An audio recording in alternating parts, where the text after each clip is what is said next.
district bi comme ngeen ko gisee tey préfet dafa woote daje bi nga xamante dafa ëmb ñëpp ñi nga xamante ni ñuy yëngatu ci wàllu xeexu mbas mi parce que gis nañu ne kat fan yi wax dëgg yàlla Thiès ñu ngi gën a am ay cas naam yenn saa yi si communiqué bi du ngeen gis cas communautaire mais cas contact yi am na ñaari fan yoo xamante ni ci bés ay bés bu lañu génn wàññi nañ fii mot fanweeri cas donc pour wane ne jàngoro jaa ngi ci gox goxaan yi nañu gën a góorgóorlu gën a taxaw nekk kenn nit pour xeex jàngoro donc fi ñu toll nii ba mbas mi tàmbaleeg léegi wàññi nañ fi juróom-ñett fukki cas ak juróom-ñeent au niveau du district sanitaire de Thiès 14 cas communautaires je crois que noonu la 14 cas communautaires yi des nekk ay contact ak yenn saa yi aussi ay cas yoo xamante ni dañu koy joxe depuis Dakar parce que da ngay gis koo xamante ni dafa positif Dakar fekk fii la dëkk ñu contact da ngeen commencé loo jumtukaay yi wàññeeku wala matuwaay yi ñoo efficace déedéet mën nañu ne sax dañu efficace parce que yaakaar naa ne li ñu def suñ ko defuloon kon fi mu toll nii kenn waxatu dañuy wax ay ñaar téeméer ak ñetti téeméer donc jàpp naa ne man de jàppoon naa ne dinañ weesu fii ñu toll mais yàlla def na wax dëgg yàlla am na mais taxul mu demee noonu mais nañu gën a góorgóorlu bu ñu ko fi bëggee jël mais terewul ne suñu mesure efficace nañ waaye bu ñu ko gënee dooleel ñu gën a efficace ba dootuñu am cas. waa jàppale bi ci lépp ci wàllu finance ci wàllu matériel ci wàllu lépp wax dëgg yàlla sooxe na trop mais dañuy góorgóorlu ak suñuy partenaire ak suñuy fi nekkal collectivité territoriale yi ñuy jàppale ci lu bari mais nag quand même soxla nañu encore ay moyens humains ay moyens financiers ak équipement de protection individuelle jàngoro baa ngi si dëkk bi nañu gën a farlu taxaw nekk kenn respecté mesure barrière di takk masque képp kuy génn na nga takk masque da ngay gis ñoo xam ne dañuy takkee masque day daw sa yaram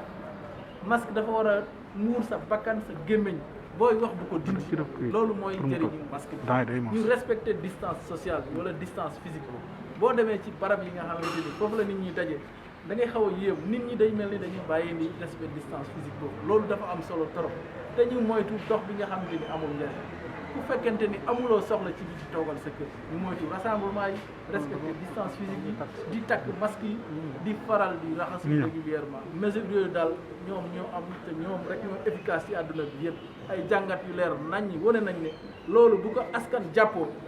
dinañ jëlee mbas mi seen waaye bu sooxee rek yëf yi mën na faa yàgg te bu fi yàggee indi gàllankoor yu bari ci wàllu santé mais yeneen secteurs yi également. xam nga ñun dañu compte rendu bi ñu médecin chef district yi defal wane na ni moyens yi manqué na moyens yi xam nañ ni état baa ngi def ñun ñu ngi def mais jàpp nañ ne rek moyens yi quand même waruñu ko centraliser Dakar rek ndax li ñu gis comme problème ci Thiès pour man su jàppale bu ndaw amoon dina tax mu gën a ñoom mu gën a yem. kon dañuy demander ak état bi moyens yi ñu bañ ko centraliser Dakar bañ ko centraliser rek niveau central te centraliser ci district bu Sénégal yëpp. mais surtout nag yi nga xam ni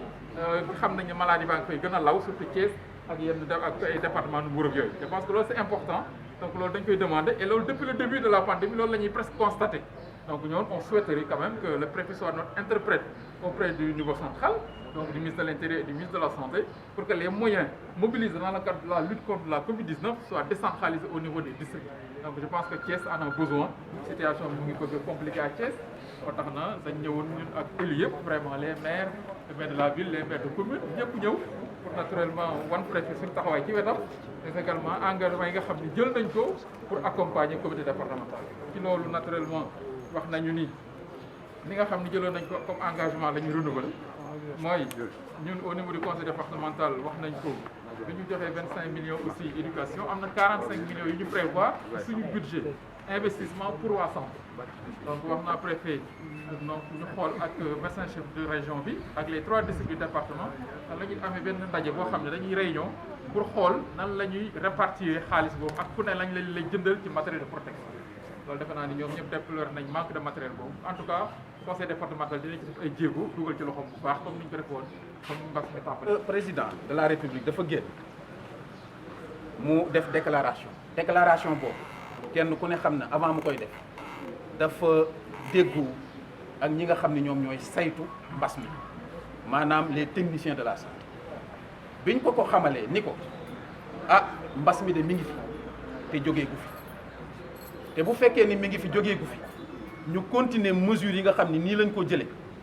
nga xam ni xañ na dem na bay xoj suñu économie xoj suñu vie sociale boo moytuwul dina am beneen jeexital boo xam ne ni dina mujj jur mais jàngoro ju toll ni Covid 19 comme njiit la te également dafay gis lu ñëwagul alors mu jàpp ni donc war na ñu sénégalais bu nekk alors jéem a jàng nag nooy dundeek virus bi te continuer xeppi sa bët di ko xool di ko combattre pour mu jóge fi loolu moo tax marché yi nga xam ni dañ ko doon aaye muy marché hebdomadaire yi ñu ni mën nañ ko tijji moo tax ñu ni jumaa yi jàkk yi nga xam ni tëjoon nañ ko tijji loolu moo tax ministre également en charge des transports mu ni nañu dellu ci waat ci l'ancienne situation pour li jëm ci moto Jakarta yi moo tax également autorité bi ni élèves yi nga xam ni ñi ngi def examen muy brevet muy bac muy entrée en sixième nañu delluwaat ci classe waaye loolu bu fekkee dañ ko tuddee assouplissement stratégique aussi defaruwaat toogaay pour mën a nekk gan gi nga xam ni ñëw na te fas yéene gu la ñibbi loolu dafa am ay yeneen matuwaay yu muy àndal mooy alors gën a fésal suñu engagement en termes de communication en termes de sensibilisation génn wax ak askan pour kon ku nekk ci ñoom li ko dale ci biir néeg yi génn ci ëtt yi ba ñëw ci pénc mi kenn ku nekk xam ni ennemi bi nga xam ni moo fi nekkoon taxoon ñoo jóg ci njëlbeen mi ngi fi te sax boobu moytuwul jàpp nañ ni léegi la toogaayam gën a dëgër que ennemi boobu ginnaaw bi ñu xamee ni mi ngi fi alors ñu war a mën a defaraat ñu suñu toogaay gën a xëpp suñuy bët pour mën a gën a jàkkaarloo donc assouplissement mooy ni ma ko waxee léegi ne veut pas dire assoupissement parce que waruñoo nelaw woyofal daal du naagu woyofal warul tax nga jayaxu warul tax nga nelaw woyofal nañ gaa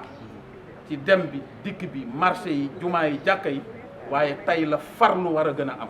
tey la xeppi xoole war a gën a am loolu nag moo taxoon tey ñu daje fi di waxtaan ci yan anam yoo xam ne nii les acteurs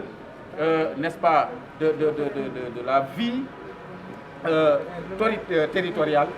ak ñi nga xam ni les acteurs communautaires la muy délégué de quartier yi muy imam yi muy les acteurs de la vie économique ñépp daje fi ñu xool ci yan anam yu gën a efficace yu gën a jege askan bi lañ mën a tëgge benn stratégie de communication pour dem ci askan bi waxtaan ak ñu gën a xëcc seen xel ñu gën ko bàyyi n'est-ce pas ci virus bi.